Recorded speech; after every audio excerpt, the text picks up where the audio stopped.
Foot Locker stock, ticker symbol on this one is FL. This one's had a horrible past 5 years. The stock's down 46% in the past 5 years. Awful, okay? But I'm here to say I'm a huge believer in this Foot Locker story, and I am actively buying shares right now, and I'm probably not going to stop buying this one anytime soon, okay? Now, when it comes to Foot Locker, this is a dividend value play, right? It's trading extremely cheap. You look at the PE metrics, and we'll go through those in just a moment. It's an insane dividend payer. We'll go through that in just a moment. But it's also a turnaround play.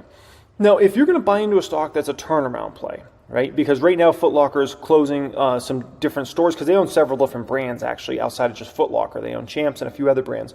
So they've been making some tough decisions to close some stores, to restructure some things in their business model so they can build into the strongest company moving forward. And whenever somebody's doing that, you got to say, okay, whoever's the big dog there, the CEO, do they have what it takes to execute this turnaround, okay? And the one that's executing this turnaround is a lady named, this is her right here, okay? It's Mary Dillon, okay? Now, some of you guys might have never heard of Mary Dillon before, so let me educate you for just a moment here, okay? Mary Dillon, an American businesswoman, CEO of Foot Locker, which, by the way, she took over the company. Oh gosh, that was at the end of 2022. Okay, she was a CEO of Ulta Beauty. Ulta Beauty, by the way, one of the best stocks in the stock market for the past 15 years. A beauty retail company from July 2013 until June of 2021, when she became chair. She was the global chief marketing officer and executive vice president of McDonald's from 2005 to 2010. She was the CEO and president of U.S. Cellular from 2010 to 2013. And Dillon is also a non-executive director of Starbucks. Okay, her experience, her success speaks for itself. I'll just put it that way. Okay, you're not going to find, very many people that are more successful than her, and obviously what she's done in the corporate world over time. So she definitely has the pedigree of somebody that can pull off this turnaround. There's no dang doubt about it, okay? Now, you know what I think is very interesting about the decision of bringing Mary Dillon to run Foot Locker is it's obvious choice in terms of, like, if you're going to talk about who you want running a company, especially for executing a turnaround, like Mary Dillon, like who wouldn't, of course you're going to pick her, okay?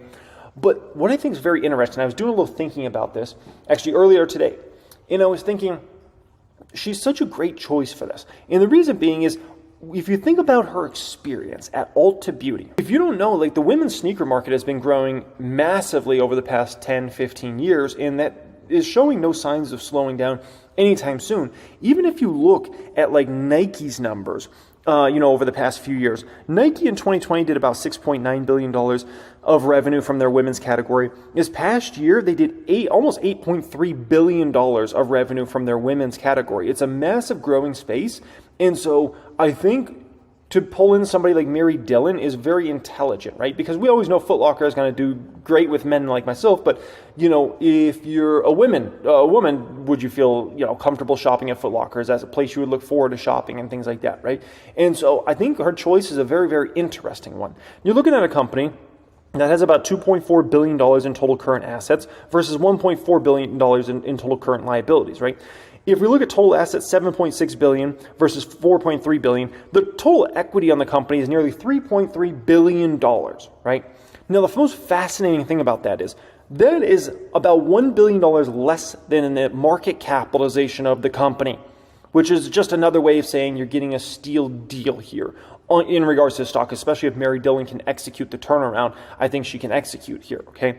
Now, the beautiful thing with Foot Locker, and this is absolutely beautiful, is I get to collect a fatty dividend while I wait for the turnaround, okay? Because I don't know how long this turnaround is going to take for Mary Dillon. Maybe it takes 6 months, meaning the next several quarters for the remainder of this year. Maybe it takes another year for the turnaround. Maybe it takes 18 months, right? 6 quarters. But all I know is while this turnaround is executed, I get to just sit back and collect this massive dividend of 6+%, which is absolutely beautiful. I love that, okay? And so Foot Locker's in a really, really good position. I'm happy to be a shareholder of the company. I'm happy to buy more shares of Foot Locker. And I'm really excited about this one. Am I going to build it into as big of a position as I would like an Amazon or a PayPal? Absolutely not. Okay, no, I'm not going to build I'm not going to build a position in a turnaround play that substantially, right? But I'm going to still build it into a nice size position. I'm going to collect that dividend money. I'm going to buy either more Foot Locker shares with all that dividend money I'm going to get paid, or I'm going to buy other stocks in general with it, right? And just continue to compound that money. That's the one beautiful thing about dividends versus a growth stocks. Growth stocks, in order to actually finally make money, you got to sell the stock. And it's kind of painful because a lot of times you don't want to sell these stocks. Like, do you really want to sell Tesla or Meta or Amazon or even PayPal in these companies? Not usually. So the nice thing about those dividend stocks is if things go right, that the share price appreciate over time, which is beautiful, but you also get that dividend money paid out to you. And remember, here's the other factor with dividends that's always forgotten. I'm getting a 6%, a little over 6% dividend yield on the shares I'm getting today. Now, imagine Mary Dillon executes this turnaround. Company starts earning $4, $5, $6, $7 a year in EPS, which I think is a potential.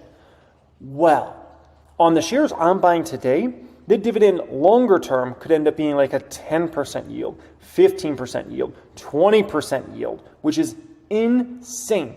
There's shares Warren Buffett bought at Coca-Cola that basically, if I recall, he's basically getting on a yearly basis paid out the same amount that he bought those shares for back in the 80s. It's ridiculous, right? And so, once again, that's one of the beautiful things about dividend stocks, okay?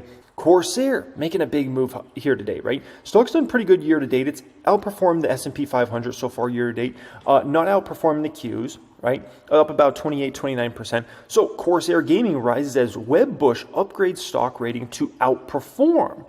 Shares of computer component seller Corsair, which if you don't know, Corsair owns not just a Corsair brand, but they also own an Elgato brand. They own a few other brands, but Elgato's the other big brand they own. And Elgato makes like streaming equipment and things like that, microphones, cameras, all that different type of stuff, okay? Brokerage Wedbush raises rating on Corsair to outperform from neutral, while also raises price target to $21 from $17.50, right? Which, the stock been trading kind of in the $17 range recently. Brokerage says Corsair is well positioned against peers to return to near-term profitability, okay? How do I feel about that? Do I think, Corsair's profits are going to start tearing it up over the next several quarters? In my personal opinion, absolutely. And the reason being is, and I've talked about this several times on the channel, freight costs, shipping costs, all those things have dropped dramatically. Those were things that held back Corsair in a substantial way. Plus, we had a goods recession, right? We came off of everybody was buying computer equipment and that type of stuff, like crazy streaming equipment, right, in 2021. And then starting, especially, in 2022 and kind of going through the beginning of this year, it was a huge holdback, right? Retailers had too much inventory. Corsair had to clear out that inventory. Sales were slower. Now we're in a great inventory spot moving forward. Shipping costs are way down. Freight costs are way down. And so what's going to happen here, in my personal opinion, is Corsair's margins are going to increase rapidly over the next several quarters, and the profitability of the business will increase rapidly over the next several quarters. Even without incredible, revenue numbers, the company doesn't need to grow revenues 20, 30, 40%. It doesn't need to see their profitability increase rapidly over the next, year at least, okay? And so that's pretty appetizing here with Corsair. As Corsair is stable with its products in geographical mix to benefit from domestic market rebound as its European market inflects and Asia market rebounds further after slowed growth in 2022. With its healthy inventory position, Corsair should see an earlier replenishment of peripherals, says Wedbush. 4 out of 8 analysts rate the stock a buy or higher, while 4 have it as a hold. Median price target is 19. So the thing with a stock like Corsair, right? I obviously own shares of the company. This is not like some game-changing stock in terms of what can happen with the stock price. I like to hold it. It gives me good diversity in the portfolio. This is one of those stocks that if it was to go up rapidly, I would probably end up cashing out my shares. This is there's certain stocks I hold that are just like long-term great holds for me. Some of the stocks that come to mind are Meta, Tesla, Amazon, PayPal. Those sorts of companies are just ones like I can't even see myself selling out of anytime soon. Like it could be potentially a long, long time in the future, right? A company like Corsair, if this went on a big beast run over this next 6 to 12 months, I could see myself cashing out of shares because this is not a growth story that has like unlimited potential long term, unless they do something fundamental with their business to kind of change things up here. So that's kind of where I'm at with Corsair, but it should definitely be in next several quarters of pretty exciting numbers out of Corsair. We should see those margins increase rapidly and profitability increase very rapidly.